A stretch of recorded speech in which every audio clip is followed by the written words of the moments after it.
নমস্কার বন্ধুরা।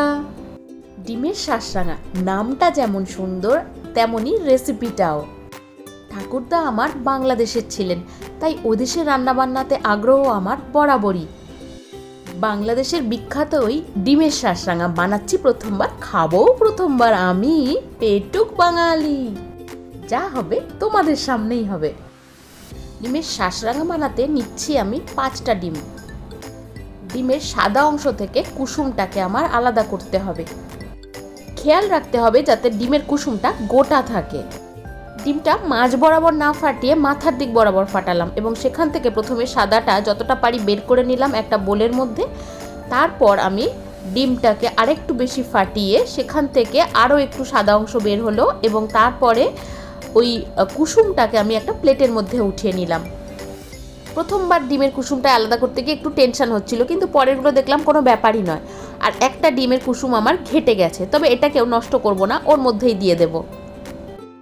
ডিমের সাদা অংশ আলাদা করার যদি অন্য কোনো সহজ পদ্ধতি জানা থাকে তোমাদের কমেন্ট বক্সে জানিও আমায়, শিখবো আমি। এখন ডিমের সাদা অংশে দিচ্ছি 2 চিমটি মতো লবণ আর একটুখানি এলাচের গুঁড়ো। ফেটিয়ে নিচ্ছি খুব ভালো করে। সামান্য রিফাইন্ড অয়েল নিয়ে নিচ্ছি একটা ননস্টিক তাওয়ার মধ্যে। তেলটা গরম হলে একদম লো ফ্লেমে রেখে আমি এই সাদা অংশটাকে এর মধ্যে দিয়ে দিচ্ছি। আবারও বলছি, ফ্লেমটা এই সময় একদম লোতে থাকতে হবে। এই এগ হোয়াইটের একটা অমলেট তৈরি হবে, তবে সেটা ব্রাউন বা লাল যেন না হয়ে যায়, চেষ্টা করতে হবে সাদা রাখার, অথচ সুন্দর করে কুকটো হতে হবে। তাই লো ফ্লেমেই মিনিট 2 ঢাকা দিয়ে রান্না করে নিচ্ছি। তাতেও খানিকটা আমার ব্রাউন হয়ে গিয়েছে। এটাকে এখন ভাঁজ করে কেটে নিতে হবে। ট্রেডিশনাল পদ্ধতিতে সেভাবেই করা হয়, তবে যদি আমাকে জিজ্ঞাসা করো এত কষ্ট করে ভাঁজ করে সেটাকে সমান করে কাটার কোনো দরকার নেই। এটাকে কয়েক টুকরো খুন্তি দিয়ে করে নিলেই হলো, ভাঁজ করে টুকরো করার কোনো দরকার মনে হলো না আমার। যাই হোক, ট্রেডিশনাল রান্না করছি, চেষ্টা করব যতটা যেরকম নিয়ম সেভাবেই করা যায়। আমি সঙ্গে সঙ্গেই তাওয়াতেই কেটে নিচ্ছি, তবে এটাকে নামিয়ে নিয়ে ঠান্ডা করে একটু কেটে নিলেও হবে। ওভেনে বসিয়ে দিলাম একটা কড়াই, তাতে দিলাম বেশ যথেষ্ট পরিমাণে রিফাইন্ড অয়েল। 1 কাপ পেঁয়াজ স্লাইসকে আমি বেরেস্তা বানিয়ে নেব। 1 কাপ মানে 2টো মিডিয়াম সাইজের পেঁয়াজকে আমি স্লাইস করে নিয়েছি।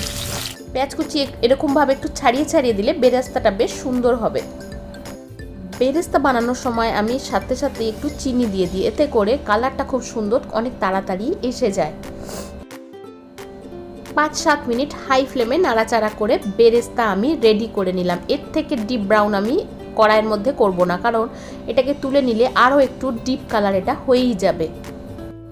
ট্রেডিশনাল ডিমের শাঁসরাঙায় কিন্তু কোনো কাঁচা লঙ্কার ব্যবহার নেই, তবে আমি নিলাম 1.5 ইঞ্চি মতো আদা আর 2টো পেঁয়াজ, সব কিছুকে একসাথে পেস্ট করে নেব। বেরেস্তা করার পর তেল যেটা বেঁচে ছিল কড়াইতে তার মধ্যেই দিয়ে দিলাম 1 টিস্পুন ঘি।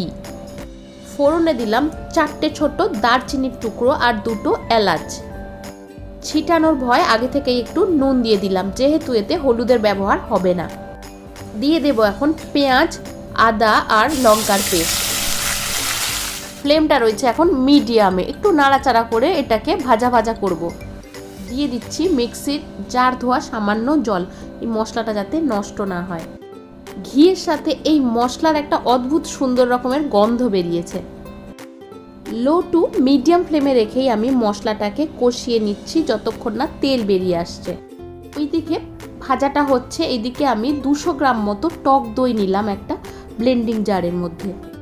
তাতে দিলাম 1 টেবিল স্পুন চিনি, কারণ দইটা অনেকটা রয়েছে। মিক্সিতে একবার ঘুরিয়ে নিলাম, এরপর এটাকে ওই গ্রেভির মধ্যে দিয়ে দিচ্ছি একদম লো ফ্লেমে রেখে। মিশিয়ে নেব ভালো করে, আর দিয়ে দিচ্ছি মিক্সির জার ধোয়া একটু জল। গ্রেভি ফুটতে শুরু করলে দিলাম স্বাদ মতো লবণ। দিয়ে দেব এখন ভেজে রাখা পেঁয়াজ বা বেরেস্তা। ফ্লেমটা এখনো অবধি লোতেই রয়েছে। এখন ডিমের কুসুমগুলো দিয়ে দিচ্ছি এর মধ্যে খুব সাবধানে।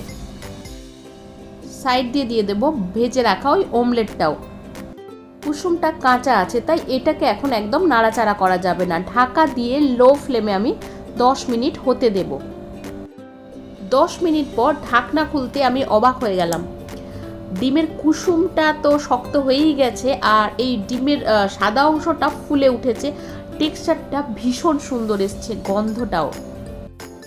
এখন আমি এটাকে একটু হালকা হাতে নাড়াচাড়া দিয়ে নিতেই পারি। আর কুসুমগুলো জড়ো হয়ে গেছিলো, ওগুলোকে একটু আলাদা আলাদা করে দিচ্ছি। এখন আর ভেঙে যাওয়ার ভয় নেই, কুসুম শক্ত হয়ে গেছে। সবশেষে দিচ্ছি কয়েকটা চেরা কাঁচা লঙ্কা, আরও একটু বেরেস্তা, 2 চিমটি এলাচের গুঁড়ো, আর দেব হাফ চা চামচ মতো ঘি। ঢাকা দিয়ে গ্যাস অফ করে রেখে দিচ্ছি কিছুক্ষণ। এখন ডিমের সাসরাঙ্গা একেবারে রেডি সার্ভিং প্লেটে নেওয়ার জন্য। আমি অভিভূত, এত কম মশলায় এত সুন্দর একটা রেসিপি যে হতে পারে ধারণা করা যায় না। গ্রেভিতে মশলা বলতে শুধুই সামান্য পেঁয়াজ আর অনেকটা দই, তাই আমারও মনে একটু কিন্তু ছিল যে কেমন হবে খেতে। তবে প্রথমবার খাওয়ার পরই আমি গ্যারেন্টি দিয়ে বলতে পারি রেস্টুরেন্টের অনেক নামি দামি রেসিপিকেও টেক্কা দিতে পারে ডিমের এই সাসরাঙ্গা। তবে সাধারণ সাদা ভাত দিয়ে নয়, ভালো লাগবে এটা রুটি, পরোটা, নান কিংবা পোলাও দিয়ে। যদি কিছু ভুল করে থাকি শুধরে দিও আমাকে। আর আমার প্রথমবার বানানো এই ডিমের সাসরাঙ্গা যদি ভালো লাগে তোমাদের, তাহলে চ্যানেলটাকে সাবস্ক্রাইব করো, লাইক করো, আর অনেক অনেক অনেক শেয়ার করো প্লিজ।